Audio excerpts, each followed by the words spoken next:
Hello and good afternoon. Welcome to our show Earthwise by Breakthrough Productions, a show where we talk about the recent alarming issues regarding environment.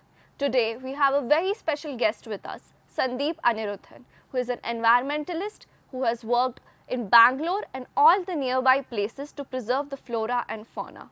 It's an honor to have him with us today. Welcome to the show. Thank you, Rakshita, for having me. So, starting with the recent issue that was reported in the Hindu, that 1300 of the trees have been fallen down in order to extend the metro line. So, I know that metro line is important, but at what cost when it's affecting the environment so much? What would you like to say about it? So, I think if you want data and information, today you can Google it. So, I will not discuss data or information per se. But what is important to know is this: 1970, the green cover of Bangalore was very healthy 70%. So, 1970 to 70%, 5 decades down the line, it's actually less than 2, it's almost 1%. So, that explains the trajectory we are at, from 70% green cover to 1% in just 5 decades in front of our eyes. All our actions, all our decisions, all the projects we plan, the way we develop our city is based in our understanding of our reality and our environment around us. If we think it's okay to get rid of 98% of our green cover, then 1300 trees is nothing in front of that, right?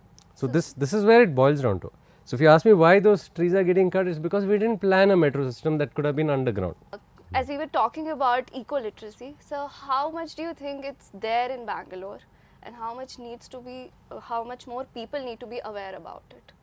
That's a very interesting question, because the Indian Institute of Science has actually conducted a survey on the eco-literacy of Bangalore's residents. I think probably 10, I'm not sure when, it's a decade ago.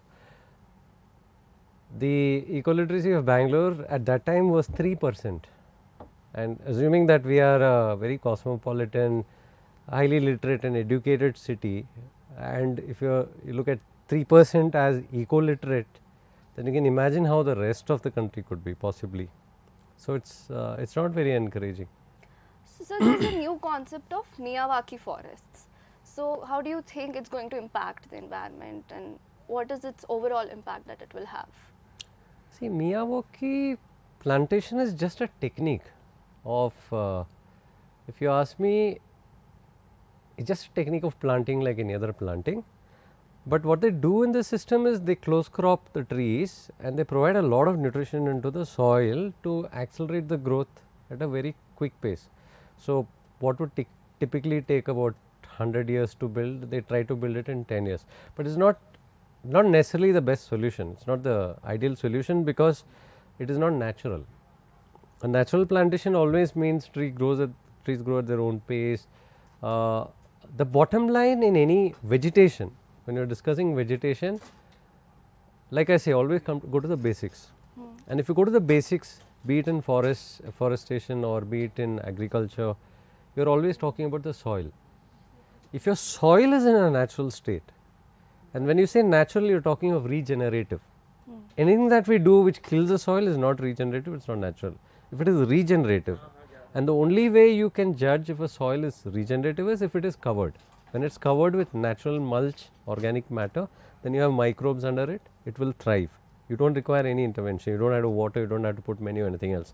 When we get rid of the soil cover is when you have to intervene. In Miyawaki, you have to intervene, you have to put in a lot of fodder. They dig almost, I think 2 to 4 feet into the ground using JCBs, load it with manure. So, if not this, what could be the ideal solution? Solution is just to plant trees normally. Yeah. But typically people do not understand how soil works. Exactly. They do not understand how everything works. If you plant saplings and cover all the soil around it with mulch, mulch is just dry leaves, branches, any organic matter on the soil, what it will do is it will preserve water under it, it will prevent evaporation, so moisture will be there, and it will also break down and provide nutrition to the soil, and it will create a healthy environment for microbes to thrive. That is all you require for nature to replenish. So I would like to open the space for our audience. Hello, sir. One question for you. How can we as citizens help Bangalore become a greener city? So, when you're looking at Bangalore, you're talking of an urban sprawl, right? And rapid urbanization. I already said, we've reduced our green cover to less than 1%. Most of it is concretized. So, even if you want to green it now, where are you going to green? It is a concretized city. So, it leaves us very few options. I think as citizens, what every citizen can do is become eco-literate, try to understand what soil is, what green cover is, what our water bodies are, what is the importance of our water bodies and its interconnected drainage networks, which are called Rajakaluways, and also the buffer zones. So, we have very few green spaces left, most of them are the leftover lakes. We had pretty much about 2000 lakes, we have only 200 left and most of those are septic tanks. So, if you want to improve, what can you do? At least you can address those things which are visible. The lakes are there, it is in a bad state, can you improve it? Can you revive it? Then there are the buffer zones around the lake, can you improve those? There are laws about it that do not allow any kind of violation of these areas, try to get those enforced. So, it requires minimum literacy and education on all these rules, and if all citizens can get involved in movements to restore the city to as much greenery as possible, I think that is the only way we can help Bangalore recover its old place as a city of lakes and as a city of gardens and forests. On that note, we would like to take a short break, and on the other side of the break, we will discuss how urbanization and afforestation can go hand in hand.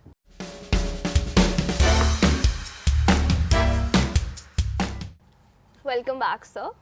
So, continuing, I would like to ask you how we can use technology to improve the situation. I think it all has to do with, see, technology is a tool at the end of the day. It has been overexploited to pursue a kind of growth that is focused on materialism and material growth, industrialization and concretization at the peril of other things. So, but maybe technology isn't the villain in the mix, it is we who have used it for that. Maybe technology can also be used for good things, but then that is where the balance is required on understanding. So, the problem is we now live in a kind of consciousness where we are not conscious of the consequences. At least if we were to just develop that awareness, okay, if we do this, it leads to this, and if we get into the habit of evaluating everything through its life cycle impact. But sir, we cannot stop using technology, right? Like Why can't we? You can stop, How? I can stop. Now see, I used to travel in a car.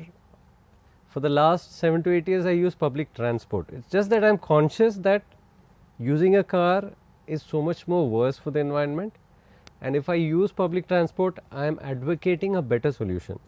Now that is just a conscious choice. For the last 8 years since I have just not been working, I have saved that much of carbon footprint. But how do we engrave this conscious in the larger masses? Yeah, basically if we were to grow up in our own environment, then we would understand trees, we would understand forests, we would understand soil. So, we will understand how things work. So, the consciousness is fixed. Then we will make choices based on our awareness. So, if we had to do something, we will be aware, okay, this particular action of mine, building something in a particular fashion or some location will affect the environment around it. It might affect the water flows, it might affect the trees, it might affect the seasons. Do you think urbanization, we all live in an urban city, so can urbanization and enough afforestation can go hand in hand? It all boils down to a choice, and the choice, what I mean is, it is a collective choice. So, if a collective choice of people living in a city, that we have 1.3 or 1.5 crore people living in the city, if all of us have a dumbed down level of consciousness, that is like if 3% are eco-literate, that means 97% live in this whole consumerism oriented environment. So, they only want more of concrete, more vehicles, more toys and more things. So, we will make a collective choice of choosing, nobody is choosing greenery, nobody is choosing a better habitat. They are choosing pollution, they are choosing all this, and they live in this, and they'll be happy also, because all they want to do is watch their television, go to their shows, eat, drink, make merry, and die. Now, if you really want to make conscious choices, you have to shift that consciousness. From 3%, it should go to at least 20-30% eco-literate. The rest can live around whatever, but this can make a huge impact on the policies. So out of curiosity, I have a question, that you're saying we choose to live in the polluted areas and everything. In how many years are we going to regret this decision that we make, that we chose the polluted side and not to preserve and have that consciousness? No, trust me, this 97% will not regret living in this collar. Whatever happens. See, if you look at it, 30-40 years back, what was our disease rate? It wasn't as much as now. So, back then how many hospitals did you have? Actually, we could count the number of hospitals we had in all of Bangalore. Today, every street has a hospital. What is it indicating? That people's health is deteriorating. Our air is polluted, our water is polluted, our food is polluted, and we don't have a habitat. Okay. And we live a very unhealthy lifestyle because there's no choice to even walk around, right? So, our disease rates are going through the roof. Now, does it affect anybody? No, we just pop pills. We fix things, we don't look for cure. Now, this is our conditioning. Okay. So, nobody is going to regret it. We will actually become more and more diseased, and we will still think it's normal. We will normalize everything. On that note, I would like to open space for audience again. Hello sir, so my question to you is, not just trees but parks are also being remodeled for the metro construction. So how do you think that it would impact the residents of Bangalore? Yeah, so we're just destroying it further, right? See, the question is, in an urban situation, real estate becomes more and more valuable because it becomes very scarce. Now, if you look at 1990 or 98 CDP, Comprehensive Development Plan, I am not sure the date, it's in the 80s or 90s, that had a green belt for the city. Some European cities are bringing back green laws. In Singapore, you have to have every roof or terrace has to have greenery. In France also they have done that. Our only recourse is that we will all start to have rooftop forests, rooftop gardens. That is probably the only thing you can do in a city environment. I'd like to ask you the last question, that is, how younger generation like us can make it inclusive in our daily lifestyle, the consciousness? See, it's very simple really. If everybody started asking questions and observing and becoming aware, that's it. And I am talking about everything in general. If you are observing something and asking the right questions and getting to the bottom of things, we become conscious. And if you are conscious, we are conscious to everything. I don't think we can do selective conscious. We can't be, oh, I'll be conscious about nature, but I won't be conscious about health. I won't be conscious about society. No, we can either be conscious or not be conscious. So, once you start on this journey of becoming more aware and conscious and questioning, it goes into everything and you'll all be conscious. And for you, it's important because if this, I don't know if it's only for you or for me, maybe for me also, if we continue developing in this trajectory, the way we are developing, because from 1980 Earth Summit onwards, the scientists have been warning us, we are headed towards a mass extinction. You know what a mass extinction? All of us are going to die. Everything is going to die. And that date is not far away.